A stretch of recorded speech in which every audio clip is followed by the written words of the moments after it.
I do apologise for sleeping a little bit on this channel, and I keep missing a few days and all that. But I have been really busy. I've essentially made 5 hour long documentaries. One of them was an hour and a half over the last month. So I'm toning it down this month because I am not doing that again. But yes, a lot of you are aware that Twitter's, Jack Dorsey has stepped down as CEO of Twitter, and some other random guy, don't know his name, but it was some fancy, has taken over, and he has made some tweets in the past, about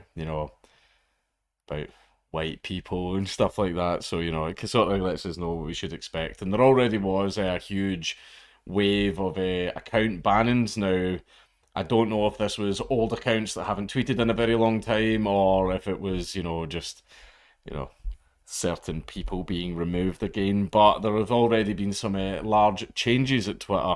For example, things in regards to private information and private individuals. So we can go into these changes here. As part of our ongoing efforts to build tools with privacy and security at the core, we're updating our existing private information policy and expanding its scope to include private media. Under our existing policy, publishing other people's private information, such as phone numbers, addresses, and IDs, is already not allowed on Twitter. And yet there are several Antifa accounts who do exactly just that. This includes threatening to expose private information or incentivizing others to do so. Which is a lot of accounts. What was it? A lot of people who advocate against, how's the tweet go? A lot of the people who advocate against social media and anonymity are basically boils down to I want the bank account details of that guy with the Vegeta avatar that called me gay. I think that's the meme. I don't know. I'm paraphrasing it really badly. There are growing concerns about the misuse of media and information that is not available elsewhere online as a tool to harass, intimidate, and reveal the identities of individuals. Sharing personal media, such as images or videos, can potentially violate a person's privacy and may lead to emotional or physical harm.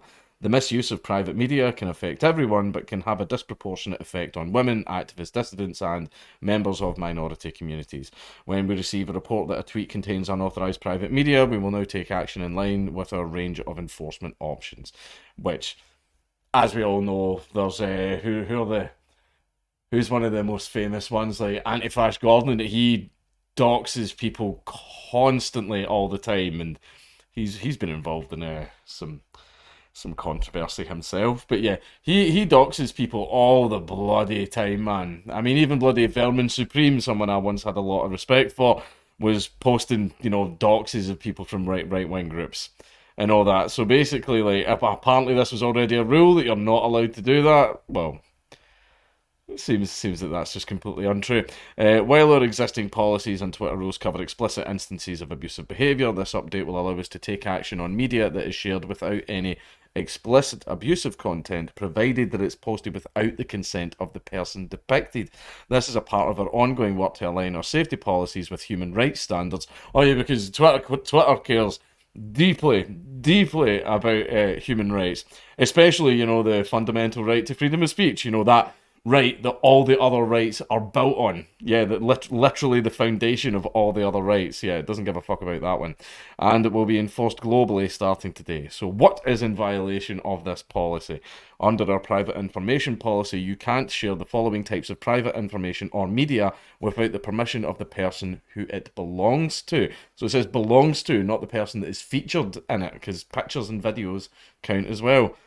Home addresses or physical location information, including street addresses, GPS coordinates, or other identifying information related to locations that are considered private. For example, that could be something like a person's place of work. That could be considered private information that they don't want out there. However, a lot of people like to do that so that you can go and harass their employers into firing them.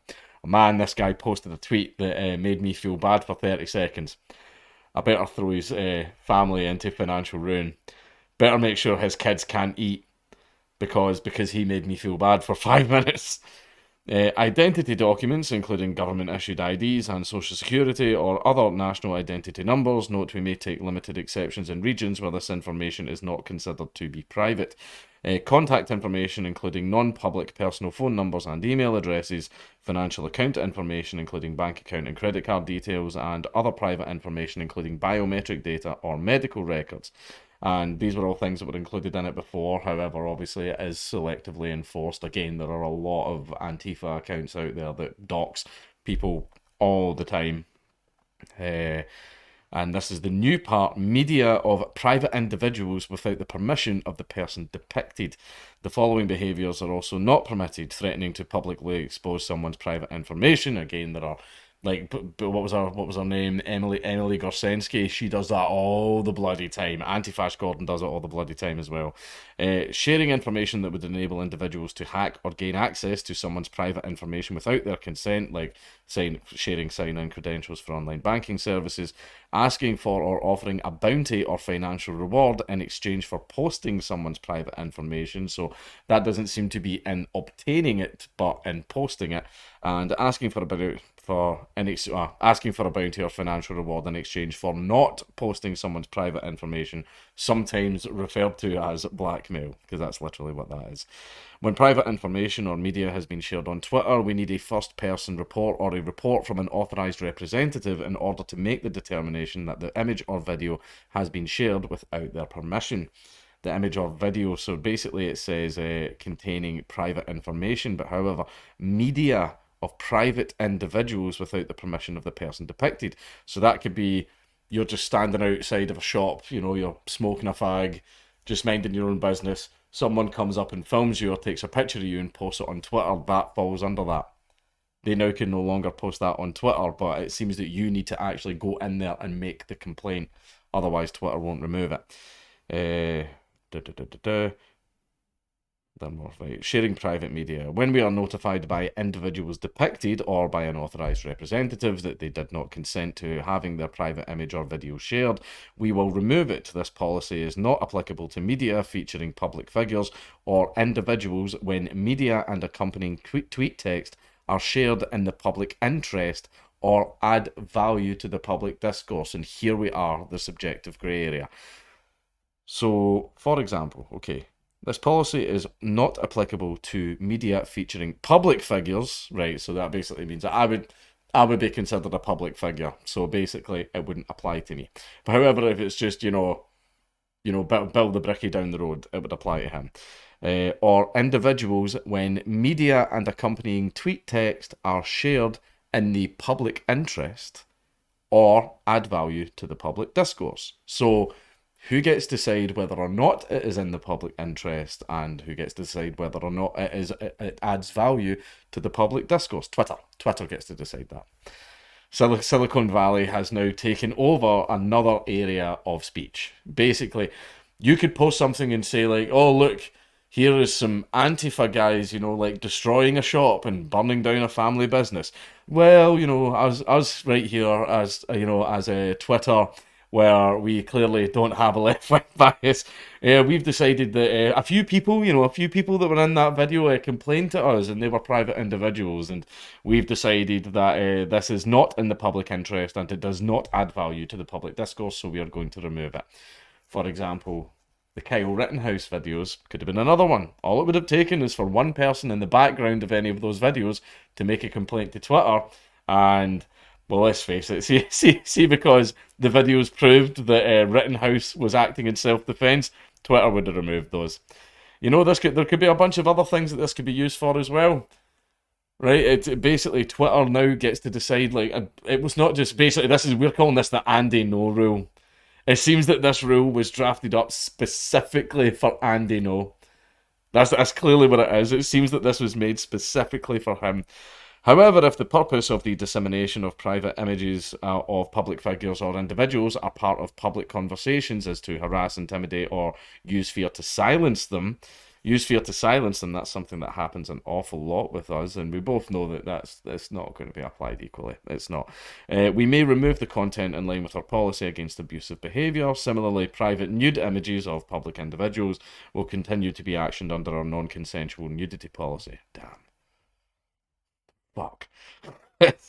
I'm joking. I Google Big Booba. We recognise that there are instances where account holders may share images or videos of private individuals in an effort to help someone involved in a crisis situation, such as in the aftermath of a violent event or as part of a newsworthy event due to public interest value, and this might outweigh the safety risks to a person. And again, who gets to decide that? Twitter does. Not you, not the person posting it, not the audience, who are the people who are supposed to decide whether or not they want to partake in the information, but Twitter get to decide it. Basically, it's China. You know, it's sort of like someone is in Asda or Walmart following you around as you buy things and telling you, no, no, no, you don't want to buy that. You don't want to buy that. You want to buy this. They're that little guiding hand shaping your shopping experience, whereas what they're doing here is shaping your information experience. There is information they do not want you to have because it might end up making you think a way that they don't want you to think. So if they do what China does and they curate all the information that everyone has access to, then you will have a lot more people thinking the way that you want them to think. And in China's case, it's we want people to grow up loving the party and thinking that we are the be-all and end-all of their existence, and they need us and they should die protecting us. And basically, the new neo-leftists or whatever the fuck you want to call them, they're doing the exact same thing. They're doing the old school communist stuff because they decided to try and win people over with their arguments, and when their arguments absolutely failed, instead of acknowledging, okay, maybe these arguments aren't very good, maybe this ideology isn't very good, instead they opted for no, we're going to force people to believe in this shit. We're going to indoctrinate their kids through school. It's very, very hard for us to convince adults that have above average IQs. So what we're going to do is we're going to radicalize people into it instead. Basically, people can't believe in other ideologies if they don't know these other ideologies exist, because we've removed them from the flow of information that everyone has access to. I mean, it's the same reason that a lot of young people in China, if you go up to them and say, what was Tiananmen Square? They'll go Tiananmen Square and they'll have no idea what the fuck you're talking about. And the reason for that is it was removed from, the pool of information that they all have access to. And that pool is shrinking all the time, not just in China, but, in the West as well. We will always try to assess the context in which the content is shared. No, you won't. No, you won't. You don't do that already with joke tweets. So no, you won't. In such cases, we may allow the images or videos to remain on the service. For instance, we would take into consideration whether the image is publicly available, and or is being covered by mainstream traditional media newspapers. Mainstream/traditional. So basically, all the small guys, all these new up-and-coming young journalists that want to report and stuff, yeah, fuck you. You're not mainstream, you're not traditional. By mainstream traditional media, they mean, if it's sure, if the media that agrees with us say it's okay, then we'll say it's okay. Or if a particular image and the accompanying tweet text adds value to the public discourse, is being shared in public interest, or is relevant to the community. Feeling safe on Twitter is different for everyone, and pixels. And our teams are constantly working to understand and address these needs. We know our work will never be done. Yeah. And we will, so why do you keep trying? And we will continue to invest in making our product and policies more robust and transparent to continue to earn the trust of the people using our service. Now, these are some things, like I made a joke on Twitter when all of this first dropped, where a woman basically gets her purse snatched by a guy, and she gets CCTV of the guy doing it, and then she posts the fucking CCTV on Twitter saying, this guy just stole my purse, can anyone help me track him down? And then the guy complains to Twitter going, actually I'm a private individual, and this footage being out there places me in danger. And then Twitter removes it. And then nobody finds the guy and he gets to keep the purse. And it's like, maybe that'll fall under it, who knows? It depends. Maybe if the guy looks a certain way, Twitter will probably remove it. Anyway, basically, there are other things that fall into this as well. Like, say, for example, memes here, you just get, random funny pictures. Like, one of the things, a reply that somebody made to the tweet that I made about this is that guy where he's, laughing while he feeds an orangutan about a watermelon, which is just a wholesome, lovely picture. And I replied under it going, I hope you asked for this man's permission before you posted this picture, But it turns out, like, yes, that does actually seem to be the case. See, if that guy that's in that picture made a complaint to Twitter and says, I'm a private individual and I want that removed, then Twitter, it seems, would have to remove it. After all, it's just a meme, and memes don't contribute to the public discourse. They're not newsworthy. So that could fall under it then. You could get little standard funny memes or pictures of people, and they can claim them down all the time. For example, I could, see a parade like going through Glasgow, and I go outside and I take a picture and I post it on Twitter going, look at the lovely parade. And then all it takes is for one person in that picture to go, I'm a private individual, and then my picture gets removed.